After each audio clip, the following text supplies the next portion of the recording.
plays games with Jay. Jay, are you ready? Oh my god, who is it? Alright, someone's standing right here. It's one of you guys. Oh god. Okay, well I suspect Byakuya or Toko the most, so I'm gonna talk to Byakuya. I gave you plenty to work with. Show us how far your logic can take you. I'll take you down. Toko. Oh no, Mondo. Toko? I'm not fucking Toko, man. What's got her so worked up? Toko. Okay. Alright, talk to you later, Toko. There's something odd about Toko's behavior. You don't say. I do not think mere shock is enough to explain it. You can probably just go to the elevator if you want, unless you want to talk to people. Okay, I guess. Let's just do it. Let's just do it. It's trial time. It's what everyone's here for. We have no choice, right? We have to do this. Jay has no choice. Yes. I gave a small nod in reply. With one last deep breath, I walked toward the elevator on shaky legs. With each step forward, I could feel my heart starting to race faster and faster. And soon as everyone was on, the elevator began to descend. I couldn't get a handle on my emotions, couldn't stop speculating. The elevator just stops. It's like, it's max capacity. Someone needs to step off. The steel box sank with heavy clunking sounds deeper and deeper into the ground. Do they say that every time, then? And as we went deeper, the uneasiness in my heart grew bigger and bigger, just like the Grinch. The elevator was unaffected, however, and continued to descend without hesitation. Until finally... It came to a sudden stop. I'm not ready, guys. Oh, too bad. What do you think? I redecorated. Isn't it so fresh? Isn't it so exciting? It's just red now? Okay. What? Fuck you. Don't waste our time with stupid questions. Let's get this over with. Good. You're rip raring to go. Gotta say, I don't hate it. Not at all. Okay, then. Let's get this show on the road. Everyone, please find your assigned seats. And so, the curtain opened once again. A deadly judgment, a deadly deception, a deadly betrayal. A deadly riddle, a deadly defense, a deadly faith. A deadly class trial. Would you like to save the data? Yeah, okay. Yes, please. Well, that was fast. Alright, set those skills. Yeah. Do we have okay. any new skills? We have some new ones, right? SP 3 out of 15? Yeah, so you have one equipped. Oh, new one, vocabulary. Increases bullet capacity. Okay. That's the only one you have, so you might as well but equip melodic. it. How much does it cost? 3 SP? Oh, I see. Yeah, this increases, yeah. Might as well just do both, right? Yep, there's no reason not to. Okay. Might as well. Yeah, do you want to look, yeah. Okay, so just, Truth bullets will tell you all your evidence you have. truth bullets, yeah, okay. Sakura is saying Chihiro declined, the weapon. Mondo saying, she wanted, okay, get stronger, card reader, the handbooks, there's the broken one, Genocide Jack. Aoi saying that Chihiro wants to also stay away, so backing up Sakura's statement. There's the carpet stain, which is probably what Sakura's coffee stain was. Locker room posters definitely switched. Chihiro's handbook is missing, so, and she's been tied with cords. Disappearing stain, library desk, Celeste. Those there are nighttime. Okay, but the duffel bag, we never found it. But then. Does the game time out after X amount of, like... You want to know? I'm curious. It's like, if you don't find... You can find, like, for example, you can find 4 out of, like, 7 evidence, and by the second you hit your 4th one, the trial automatically begins.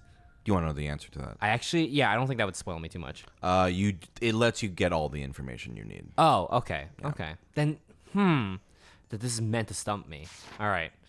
Let's just go. Let's do this. Wish me luck, everybody. All right. Oh, God. Oh, God. Let's begin with a basic No, we already know this shit. You already know this shit. Okay, let's talk about the murder weapon. First, we have to make clear what was used to deliver the fatal blow. Oh God. Locker room dumbbell. Okay. I'm just gonna listen to all of it. Look. Chihiro's fatal injury. It appears it was a head wound. According to the Monokuma file, the killer used a blunt instrument, but what kind of blunt instrument could it have been? I bet it was an iron pipe. Interesting. That certainly would make for a powerful weapon. You guys were never in a locker room. Poor Chihiro. Okay. Yeah. Yes, I know what it is. Let's do this again. So you can fast forward. How do I fast forward again? Do options real quick.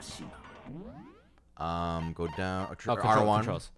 R1. Fast forward is circle. Circle. Gotcha. It's a head wound. Okay, but what kind of weapon was it? Boom. So you remember, you got to think. Whatever you're saying whatever you're shooting contradicts the word that you're. I thought it was just like in responance. No. to Yeah, Okay, it's always okay. contradiction. Okay.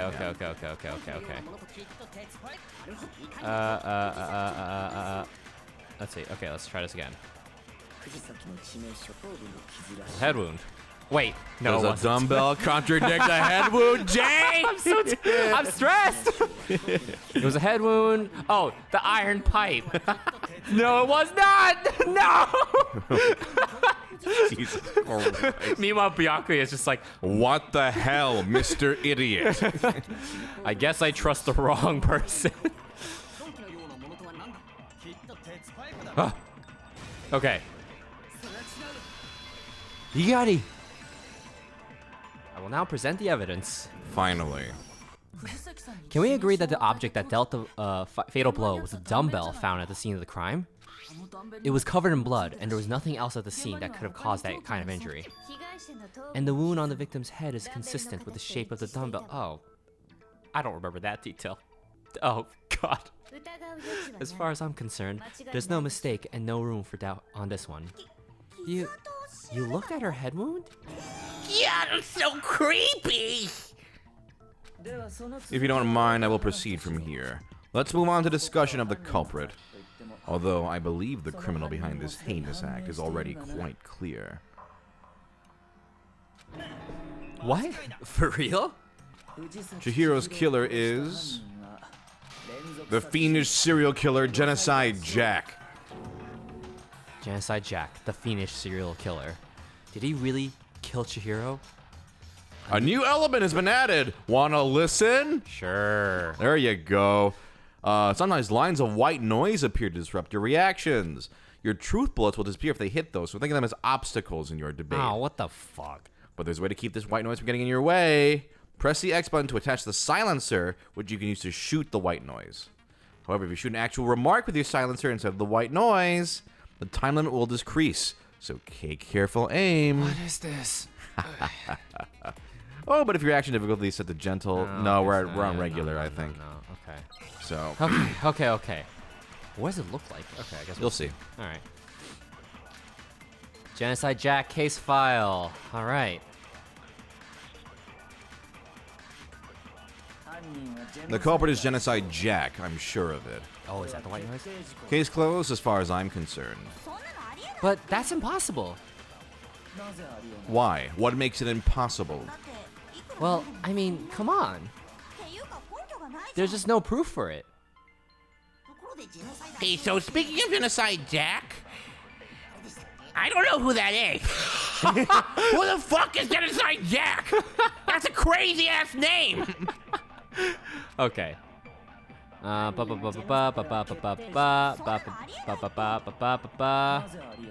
makes it impossible? Come on. There's no proof for it.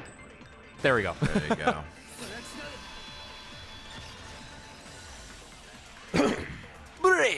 Break! I might know one reason he could be involved. What? I found his file while I was looking around the archive in the library. I guess it's some kind of confidential file the police put together about the Genocide Jack case. What? That's kind of weird as shit, isn't it? What was something like that doing in the library? The why of it is probably more trouble than it's worth. Let's forget about that for now. More importantly, it outlines all the specifics of every Genocide Jack case in exceeding detail. According to the file, there appear to be two defining characteristics in every Genocide Jack case. The first is that a bloody message is found written at the scene of every murder. Oh, that's right! Bloodlust! No, it's actually bloodlust. But more important is the other characteristic, and it's something that has never been made public. Never made public? What the hell is it? Why don't you tell them, Mac Otto? Yes, it's me, Mac Otto.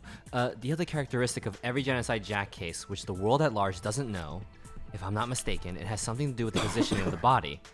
How the victim was positioned. Apparently, in every Genocide Jack case, the killer suspends the body in a certain way. Other than the killer, the only people who know about this are the higher-ups in the police department. However, Chihiro was most definitely suspended in the same way. So how did the culprit know about this when only high-level police officials were aware of it? There's only one logical answer I can think of. It's because the culprit in this case is the real Genocide Jack. No fucking way. You're saying Genocide Jack is one of us? Yes, in fact, it's Toko. Oh, shit. What? Genocide Jack's true identity is Toko Fukawa. You lie! What? Hey, okay, wait, hold on a sec. Toko has, like, bloodophobia or whatever, remember? What kind of serial killer is afraid of blood? I wish every phobia was just like elevatorophobia. Is Toko Genocide Jack? The answer is yes and no. Another riddle? Man, why's this gotta be so complicated? It's a riddle for sure, but I feel like I understand it. What it means for Genocide Jack to be Toko, but also to not be Toko. The answer is that she's not just one person, but multiple people, right? Hangman's Gambit!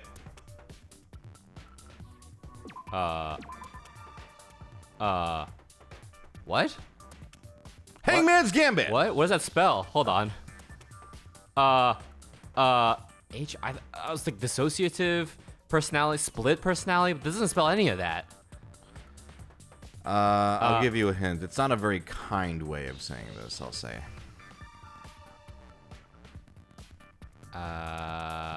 Maybe I'm not thinking of that word correct. So like if somebody has, you know, in the stereotypical split personality, Sure. What would you call them? You might call them a. Oh. Yeah. Oh, okay. Wait, do I? Oh, You gotta keep it. Yeah, Yeah. Okay. Okay.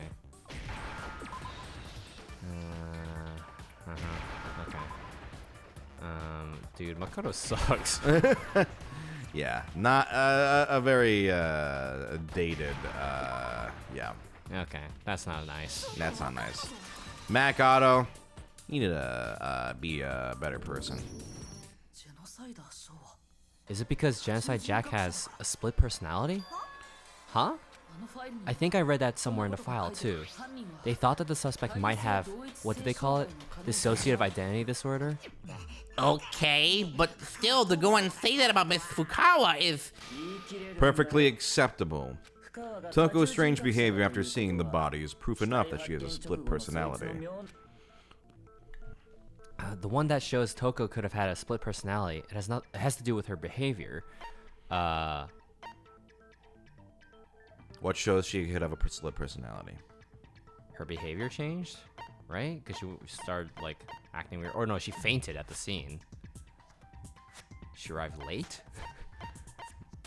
I think you're overthinking this. What shows somebody could have a split personality? yeah. Okay. If they're Jay, whenever somebody's late, you're like, you've got a split personality. You're talking about how she started acting totally different than usual, right? That's right. Think back. She fainted when she saw Chihiro's corpse, and then when she woke up. I'm fine.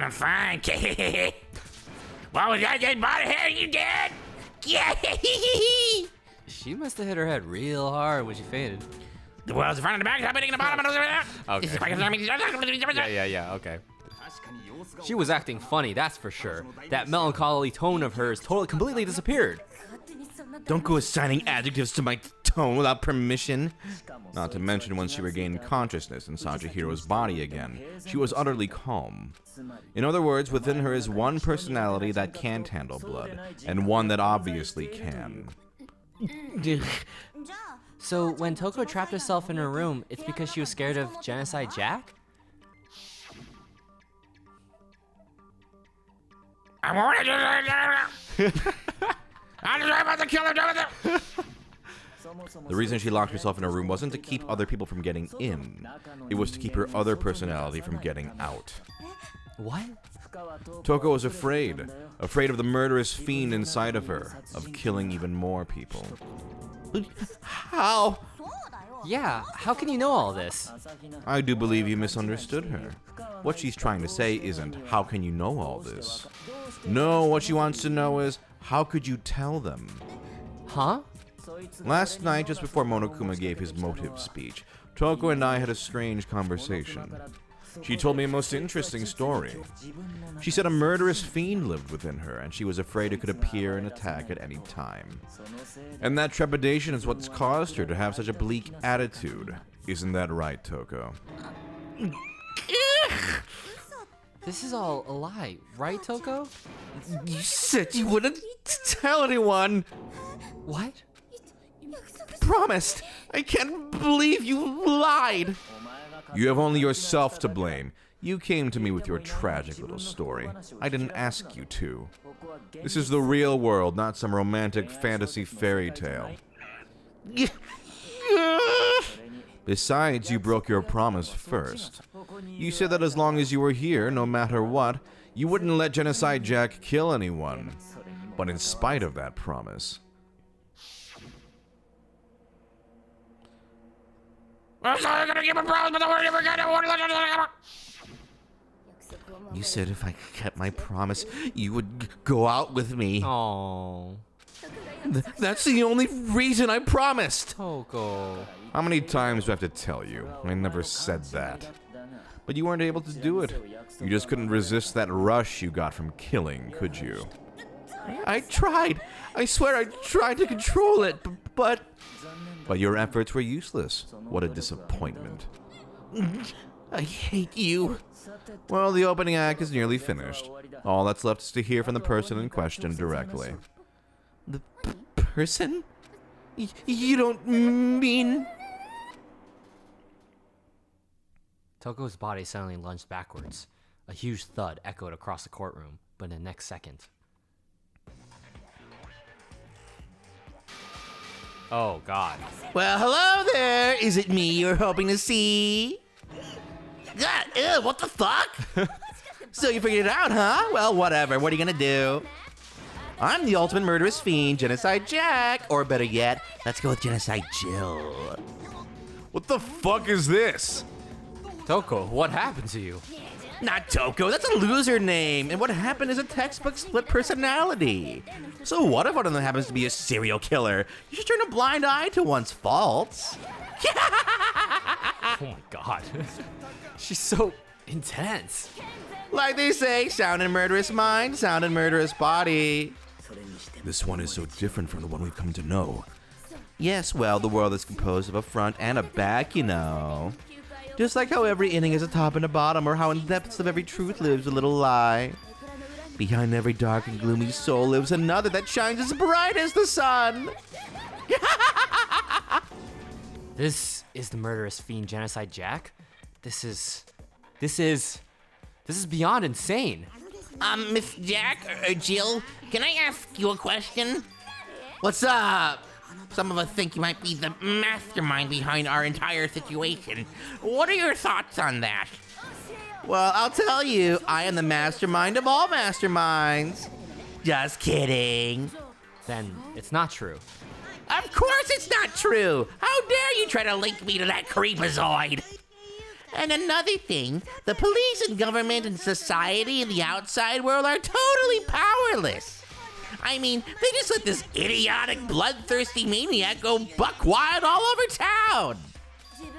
Sure, I'm a bloodthirsty maniac, but life is pain, right? To live is to hurt other people. It's a necessary evil if you want to survive. The act of living itself causes pain for everyone. Just kidding again. This should be enough to convince you. This murderous fiend is responsible for Chihiro's death. There's clearly a motive, so there should be no doubt. A motive. Remember what Monokuma told us. If someone didn't murder and graduate within 24 hours, an embarrassing memory or secret would be revealed. Well, let's assume that Toko's secret was about Genocide Jack. If a secret like that came to light, Toko's life would have undoubtedly been forever ruined. So she had a very clear motive to never have that side of herself exposed. Interesting. Very, very, very interesting. But sorry, as much as I hate to admit it, I'm not the culprit. All right. Huh? But I can't imagine anyone other than you could murder someone in such a bizarre fashion. Maybe so, but nevertheless, it's the truth. Do you really expect any of us to believe you? Yeah, I can never believe a word you say, you monster. Maybe. Maybe she's totally right about that, but there's something still bothering me. What she said. I need to get some more details about all of this. Alright. Music's a jam. Dude, Byakuya, you think you're so slick. You're fucking dead, man. Status of the dead body. Okay. Sorry, but I didn't kill anyone. You say that, but do you really expect any of us to believe it? Perhaps you had an alibi that would change things. Oh, an alibi, huh? Now we're talking. When you compare your past murders to this incident, the modus operandi matches completely. What more proof do we need?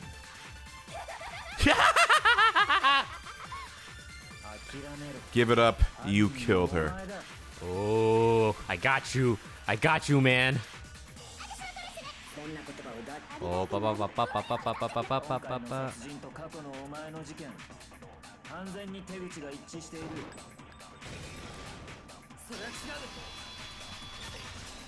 All right, let's go. Are the methods of murder really exactly the same? I'm not so sure about that. I think there's a slight difference between the Genocide Jack cases and this one. Huh? How's it any different? Uh-oh, you don't know? Well then, human garbage, let me tell you. I murder with passion and conviction. I consider myself a professional, and I have a very particular way of doing things. Imagine you go to a fancy Italian restaurant. They're very picky about the noodles, the sauce, everything. But what happened to Chihiro? It'd be like if that same Italian restaurant started using ragu or Chef Boyardee. I wonder what the Japanese equivalents would have been for this. I'm like, I don't know, like Yoshinoi. Well, Yoshinoi is good in Japan, so I'm not sure what they would be. This is no creation of mine. Let me rephrase that in a way that maybe makes more sense. There are two clear differences between the Genocide Jack cases and this one. There's one clear difference between the murders. In the photos from the other Genocide Jack cases, look at the neck and stomach. Here you'll see a clear difference. The victim's fatal yeah.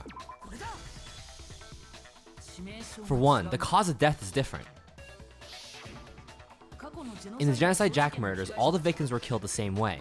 According to the case file, they were all apparently killed with a pair of scissors. But Chihiro died from a blow to the head, right? Ah, yes, that is remarkably different from the other murders. Wouldn't it be strange for someone who kills the same way without fail to suddenly change their method? And there's more. One more conflicting detail.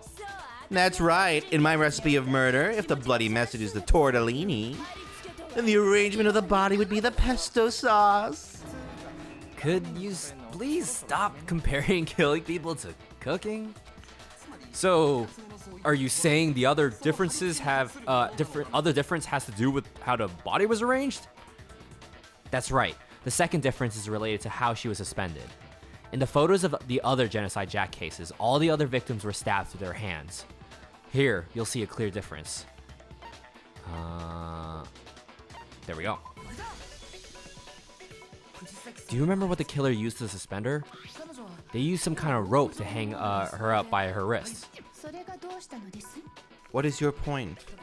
Well, in all the previous Genocide Jack cases, something else was used to suspend them. Specifically, pairs of razor-sharp scissors. And guess what? I used my own specially designed scissors for the murders and the arrangement. Like I said, I'm a professional, so naturally I'm very picky about the tools I use. And you know what else? Big Mac said there's two... Big Mac! Big Mac Auto! Mac Auto! So there's two differences, but he's wrong.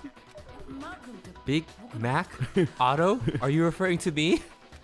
Listen up, Big Mac Auto. There's actually one more difference.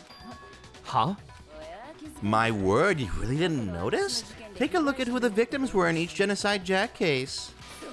There's a pattern there just waiting to be discovered. A pattern? Figure that out and it'll be plain as death why I couldn't have possibly killed that little lowly girl. Let's see. There was a pattern surrounding the Genocide Jack victims, and Chihiro didn't fit it? If you look at the names of every victim, what you'll notice is... I think I figured it out. I know why she couldn't have killed Chihiro. Is it because Chihiro was a girl? Bingo! Bullseye! Right on the money! What are you talking about? In all the Genocide Jack cases, all the victims had something in common. They all had dicks. Ken Harada... Oh, yeah. Well, Man, the names of the dead matter nothing to you, huh? they were all guys? That's right! The people I kill with such passion and conviction are all adorable little men. God, I can't believe I said I'm so embarrassed. The hell is wrong with you? I can't help it. I'm just a full-throttle boy-on-boy fangirl, and the mopey side of me just hates it. But now I'm on the fast track to becoming a full-fledged fan madam. Whoa. Okay. So, since Chihiro was a girl and not an adorable little man, you wouldn't kill her?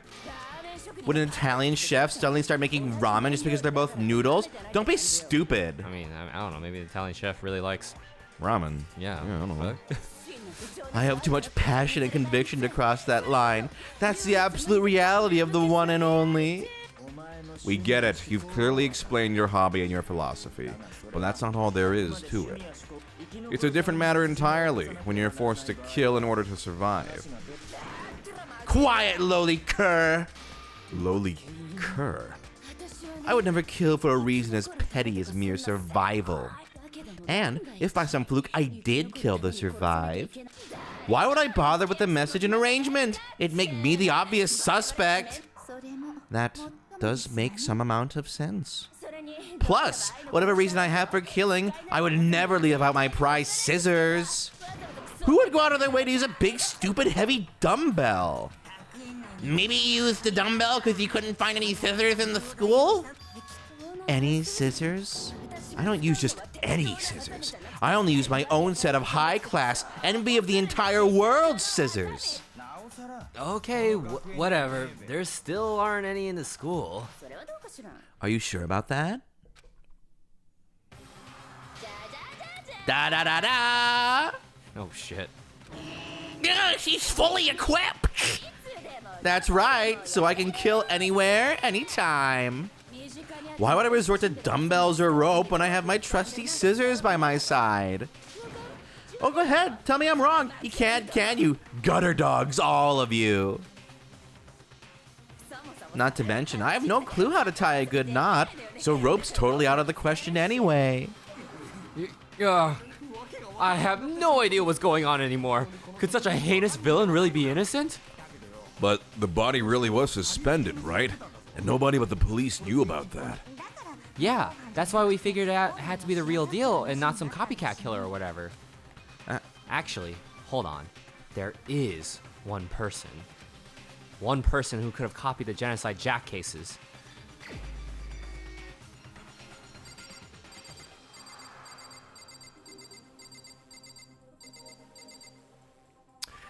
Lowly cur.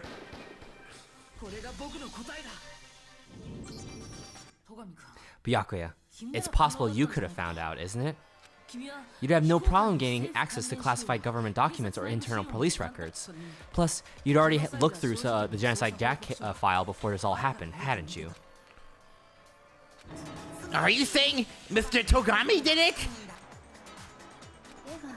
And the reason he pushed the theory of Genocide Jack being the killer so hard was because he wanted to pin the crime on her. So he rearranged the scene to disguise it and make it look like I put my stamp on it. The adorable glasses man was behind it all? Oh, I'm on fire! Well, Byakuya, what's your response? I see. So now the suspicion falls on me. Then I must ask, when would you say I began acting suspicious? Surely you must have an answer. Looking back and thinking about it now, the way you were acting right before we discovered the body was a little strange. And the locker rooms, they're suspicious, wouldn't you agree? Suspicious. It seems nobody searched the locker rooms. Let's start with the girls' locker room. You wanted to go to the girls' locker room right away, right? But since you're a guy... I should have naturally thought of the boys' locker room first. Is that what you want to say? The victim was Chihiro, a girl. Hence why I said we should check the girls' locker room. Nothing strange about that, I'd say. On the contrary, there's something very strange. Okay then, what's so strange about it? Go ahead, share with the rest of the class. Oh, man. Alright, should we Maybe next time we'll share with the rest of the class. Going fucking down, Byakuya. Ah, I knew I was right on the money. I was like, okay. Yeah, Byakuya, he's setting up someone. And, oh, this is great. This is great. Ooh, you're going down, man.